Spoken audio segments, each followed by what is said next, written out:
So the Avatar: The Last Airbender RPG has been canceled, and this was supposed to be a AAA title from Saber Interactive.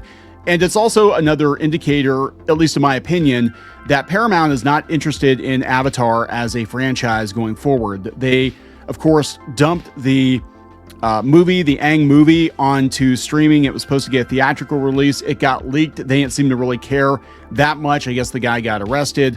But now they're canceling the game too. They don't care.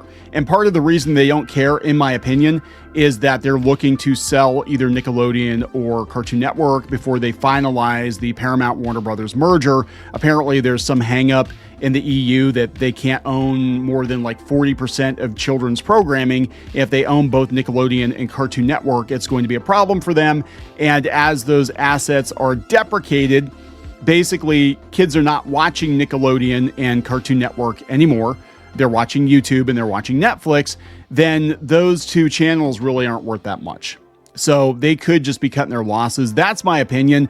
But let's take a look at this. This is coming from Toon Hive. Saber Interactive's AAA Avatar: The Last Airbender RPG has been canceled. The game was said to feature a brand new Avatar living thousands of years before Aang, which is good because I always hate the licensed games that have to kind of dance around the canon. I'm like, well, if you have a completely different Avatar, you don't have to worry about it so much.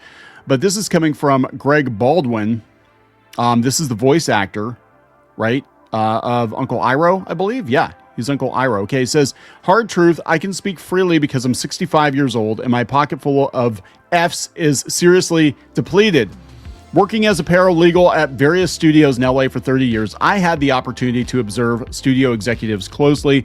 They're generally a slippery and clueless bunch who shouldn't be allowed near anything remotely creative, but the new regime at Paramount is straight up evil. I assure you, these soulless bastards have nothing but contempt for a show about grace and redemption and the struggle against fascism. Oh boy.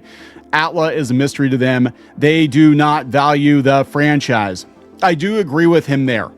I think it's coming down to financials, and I think they're looking at Nickelodeon, and they're like, there's really nothing at Nick that has any value outside of SpongeBob, and everything's for sale at this point.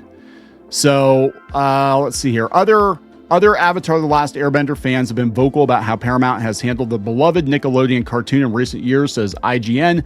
Some have been critical of its decision to move forward with a live-action adaptation without its original creative leads, and others don't approve of the company's decision to skip out on a theatrical release or the series' new movie, and we've covered that.